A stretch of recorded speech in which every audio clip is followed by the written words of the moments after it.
Assalamualaikum warahmatullahi wabarakatuh.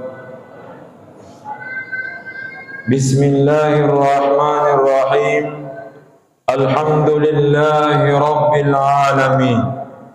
Wassalatu wassalamu ala ashrafil anbiya'i wal mursalin, Sayyidina wa maulana Muhammad wa ala alihi wa ashabihi ajma'in, amma ba'du. Hadirin hadirat ma'asyiral muslimin rahimakumullah. Mengawali ceramah kita pada kesempatan kali ini, untuk lebih berkahnya, marilah kita awali dengan bersama-sama membacakan suratul Fatihah kepada Nabiullah Muhammad sallallahu alaihi wasallam, kepada kedua orang tua kita masing-masing, kepada seluruh guru-guru yang pernah mengajar dan mendidik kita, kepada seluruh ulama dimanapun mereka berada. Al-Fatihah. A'udzu billahi minasyaitonir rajim. Bismillahirrahmanirrahim. Alhamdulillahi rabbil alamin. Ar-Rahmanir Rahim, Maliki yaumiddin. Iyyaka na'budu wa iyyaka nasta'in. Ihdinas siratal mustaqim. Siratal ladzina an'amta 'alaihim ghairil maghdubi 'alaihim waladdallin. Amin. Hadirin ma'asyiral muslimin rahimakumullah. Pada kesempatan kali ini, marilah kita merenungi salah satu hadis Rasulullah sallallahu alaihi wasallam yang diriwayatkan oleh Imam At-Tirmizi rahimahullahu ta'ala dari salah seorang sahabat Nabi yang bernama Abu Hurairah radhiyallahu anhu. Disebutkan bahwa dakhala a'rabiyun al-masjidah. Suatu saat ada salah seorang orang Arab pegunungan masuk ke dalam masjid. Bahasa Arabnya orang Arab ada dua.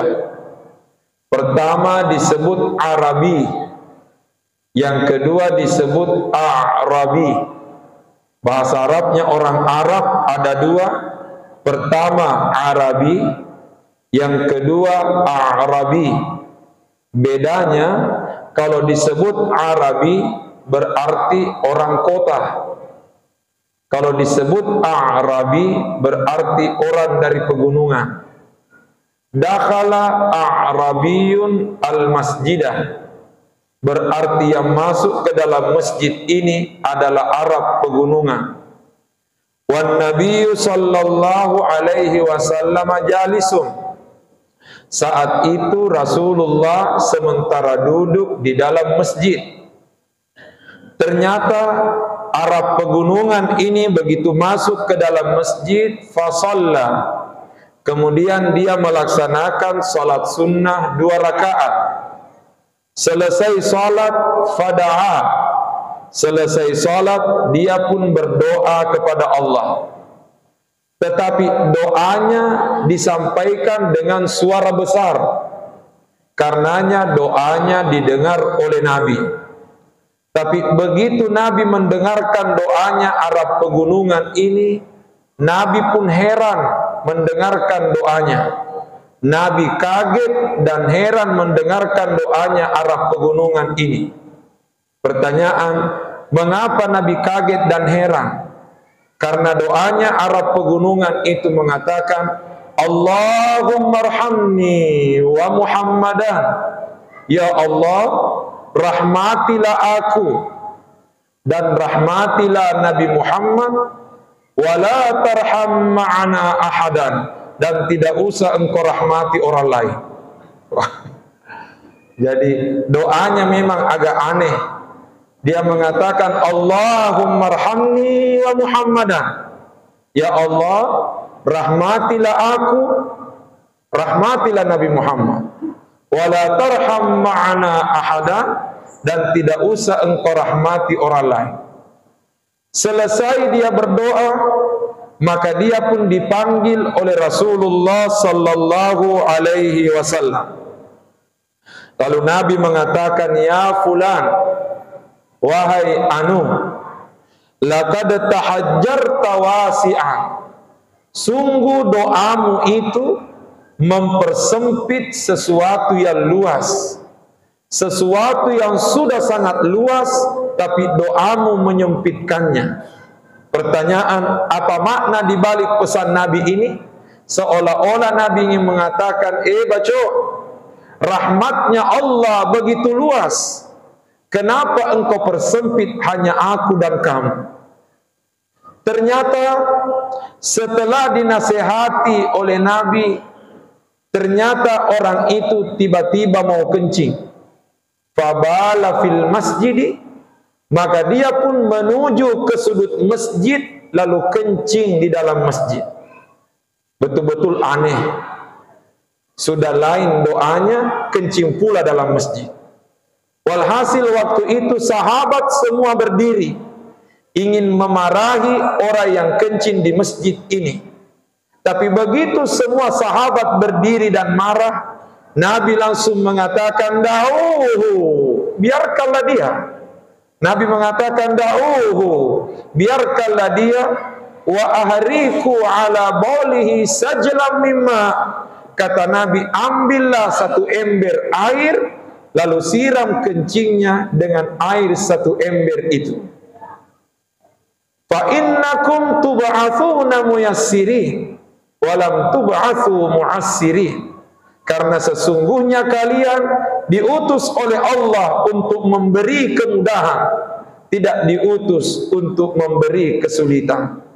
Hadirin yang dimuliakan Allah, di balik kisah ini ternyata ulama memberikan beberapa penjelasan bahwa satu, ini memberi bukti bahwa ternyata rahmat Allah begitu luas, sehingga kita jangan pernah berputus asa dari rahmat Allah Subhanahu wa ta'ala.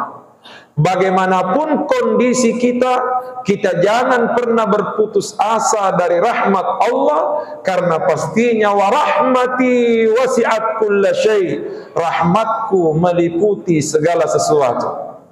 Itulah sebabnya hadirin yang dimuliakan Allah, wahyu pertama yang diterima oleh Nabi Muhammad adalah Iqra, surah Al-Alaq ayat 1 sampai 5. Tapi ternyata bila kita membuka Al-Quran, ternyata surah yang pertama yang ditemukan adalah suratul Fatihah. Saya ulangi sekali lagi, wahyu pertama yang diterima Nabi Muhammad adalah Iqra, surah Al-Alaq ayat 1 sampai 5. Tapi kenyataan menunjukkan dalam susunan Al-Quran yang menjadi surah pertama itu adalah suratul Fatihah, sementara surah Al-Alaq ditempatkan di juz yang terakhir, yaitu juz 30. Sekarang pertanyaan, apa kira-kira hikmahnya suratul Fatihah ditempatkan di bagian awal, sementara yang pertama kali diterima adalah Iqra, bukan suratul Fatihah? Ternyata ulama menjawab, memang benar yang diberikan pertama kali kepada Nabi Muhammad adalah Iqra, bukan Al-Fatihah. Karena itu merupakan pesan dari Allah bahwa bila kita ingin menemukan kesuksesan yang hakiki, langkah pertama perbanyak bacaan.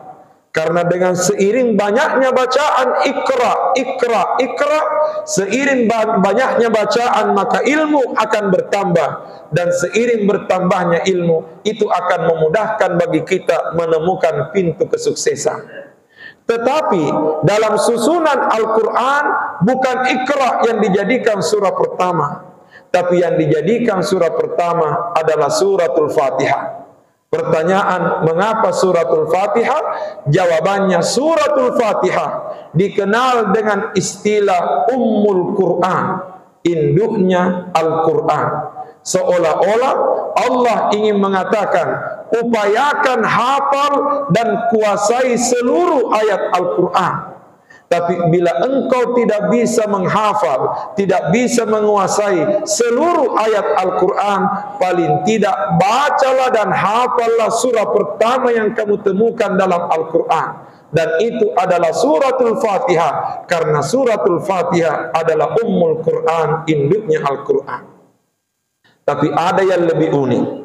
Kata ulama, sengaja Allah meletakkan Al-Fatihah sebagai surah pertama, karena suratul Fatihah diawali dengan nama Allah yang Maha Pengasih lagi Maha Penyayang, yaitu kalimat Bismillahirrahmanirrahim.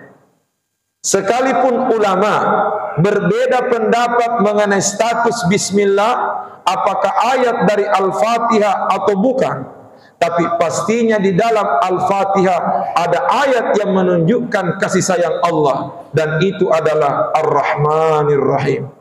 Alhamdulillahi Rabbil Alamin Ar-Rahmanir Rahim. Ini menunjukkan kasih sayang Allah, seolah-olah Allah ingin berkata, wahai sekalian hambaku, bagaimanapun modelmu, bagaimanapun masa lalumu, bagaimanapun perjalanan hidupmu, jangan pernah berputus asa dan takut untuk kembali kepadaku, karena aku adalah Tuhan yang Maha Pengasih lagi Maha Penyayang. Inilah rahmat Allah Subhanahu wa ta'ala. Karena namanya juga manusia biasa, terkadang kita pernah bergeliman dengan dosa dan maksiat. Dan ketika kita sudah berbuat dosa, terkadang kita malu-malu kembali kepada Allah. Tapi begitu kita membuka Al-Quran, ternyata yang kita temukan pertama kali adalah nama Allah yang Maha Pengasih. Seolah-olah Allah ingin mengatakan, jangan malu untuk kembali kepadaku, karena sebesar apapun dosamu, jauh lebih besar rahmat dan ampunanku. Inilah pesan pertama dari kisah yang kita sebutkan tadi. Pesan yang kedua, ketika sahabat ini kencing di dalam masjid, dan ternyata para sahabat yang lain marah, namun ternyata Nabi tidak marah.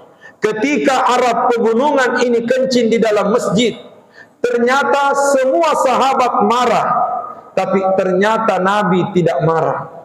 Pertanyaan, mengapa sahabat marah dan mengapa Nabi tidak marah? Kata ulama, sahabat marah itu wajar, dan Nabi tidak marah juga wajar.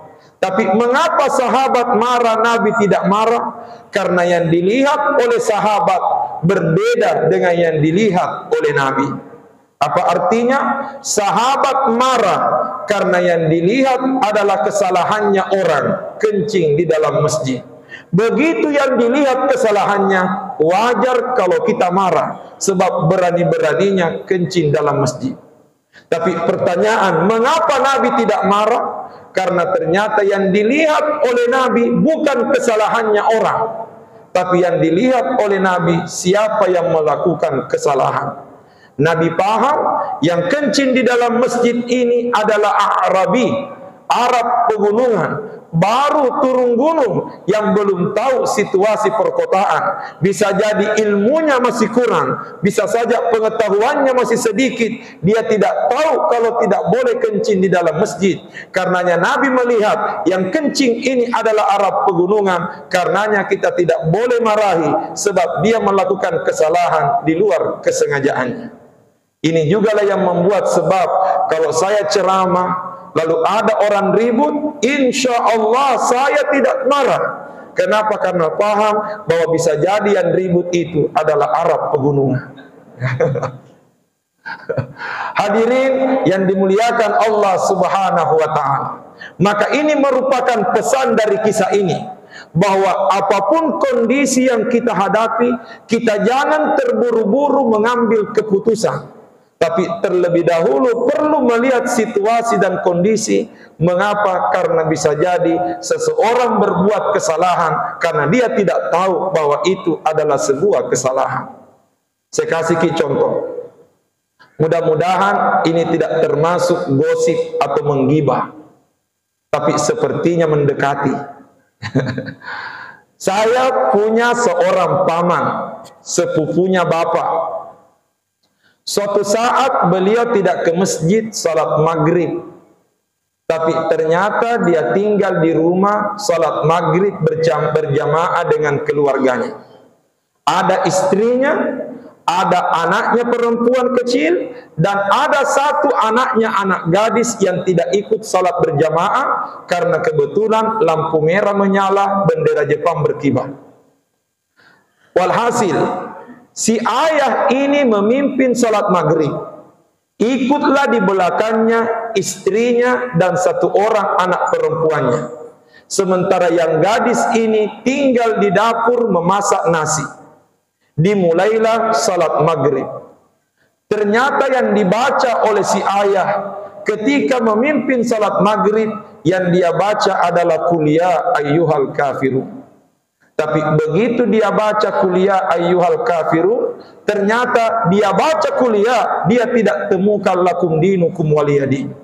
Artinya apa? Berputar-putar Qul ya, tidak menemukan lakum dinukum waliyadin. Qul ya ayyuhal kafirun, la a'budu ma ta'budun, wa la antum a'biduna ma a'bud, wa la ana a'bidum ma abattum, wa la antum a'biduna ma a'bud, wa la ana a'bidum ma abattum, wa la antum a'biduna ma a'bud. Diulang-ulang terus Qul ya. Akhirnya istrinya di belakang mau menegur, tidak bisa karena perempuan. Sementara salat, ternyata anak gadisnya yang sementara memasak mengatakan dalam bahasa Bugis, nalupeiro ambokku lakum dinukum waliyadi. Ya, bapakku itu pasti lupa lakum dinukum waliyadin. Maka ayahnya pun langsung membaca lakum dinukum waliyadin. Allahu Akbar. Jalanlah salat berjamaah. Ternyata si ayah ini sementara salat dia kepikiran terus mengenai lakum dinukum waliyadin. Begitu tahiyat terakhir, langsung dia berdiri sambil mengatakan, ulangi sepanjangnya. Ini sudah tahiyat terakhir, tiba-tiba langsung berdiri sambil mengatakan, ulangi salat. Pertanyaan, apakah yang dilakukan ini salah? Jawabannya salah. Tapi apakah kita harus menyalahkan? Jawabannya tidak bisa langsung disalahkan, karena yang bersangkutan tidak mengetahui bagaimana tata cara salat. Ini berarti bahwa ini memang adalah sebuah kesalahan, tapi tidak bisa langsung disalahkan karena yang bersangkutan memiliki ilmu dan pengetahuan yang masih sedikit. Seperti inilah sikap yang harus kita miliki ketika menghadapi masyarakat, karena bisa jadi antara satu orang dengan orang yang lain akan berbeda kondisinya. Diceritakan dalam salah satu kisah, Abdullah ibnu Abbas, sepupunya Rasulullah sallallahu alaihi wasallam. Ketika Nabi sudah meninggal dunia, Ibnu Abbas tumbuh dewasa dan menjadi seorang mufassir besar di tanah Mekah. Suatu saat ada orang datang menghadap kepada Ibnu Abbas. Beliau mengatakan, "Ya Imam, saya pernah membunuh banyak orang. Saya pernah membunuh banyak orang.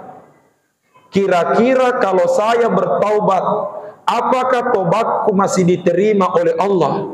Karena begitu banyaknya orang yang sudah saya bunuh."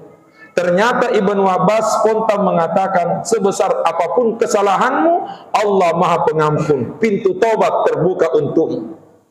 Tidak lama kemudian datang lagi orang lain mendekat.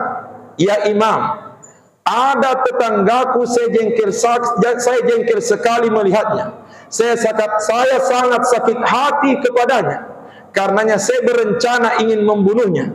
Kira-kira nanti setelah saya bunuh lalu saya bertobat, apakah tobatku diterima oleh Allah?" Lalu Ibnu Abbas mengatakan, "Tobatmu tidak diterima." Saya ulangi, orang pertama datang bertanya, "Ya Imam, saya sudah membunuh orang, banyak orang yang sudah saya bunuh. Tapi kalau saya bertobat, apakah tobatku diterima?"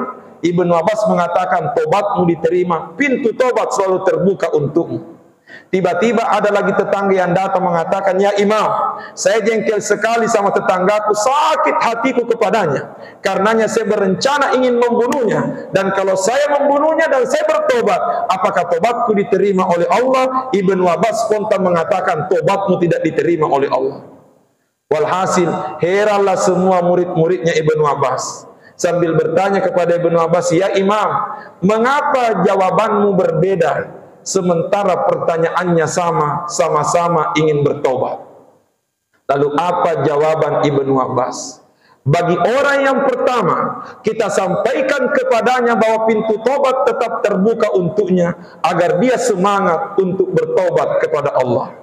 Sementara yang kedua, saya katakan pintu tobat tidak terbuka untukmu dan tobatmu tidak akan diterima oleh Allah. Itu untuk mencegah agar dia tidak jadi membunuh, karena baru direncanakan. Maka ini memberi isyarat dalam melihat masyarakat, tidak serta-merta langsung kita mengambil kesimpulan, tapi kita perlu melihat situasi dan kondisinya. Terakhir, hadirin yang dimuliakan Allah, dari kisah tadi tersirat pesan dalam beragama penuh dengan kemudahan. Karenanya, laksanakanlah agama ini sebaik mungkin. Dan ketika kita menemukan kesulitan, yakini di balik kesulitan selalu ada kemudahan dari Allah Subhanahu wa taala. Saya kira demikian. Wabillahi taufiq wa da'watu wal irsyad. Assalamualaikum warahmatullahi wabarakatuh.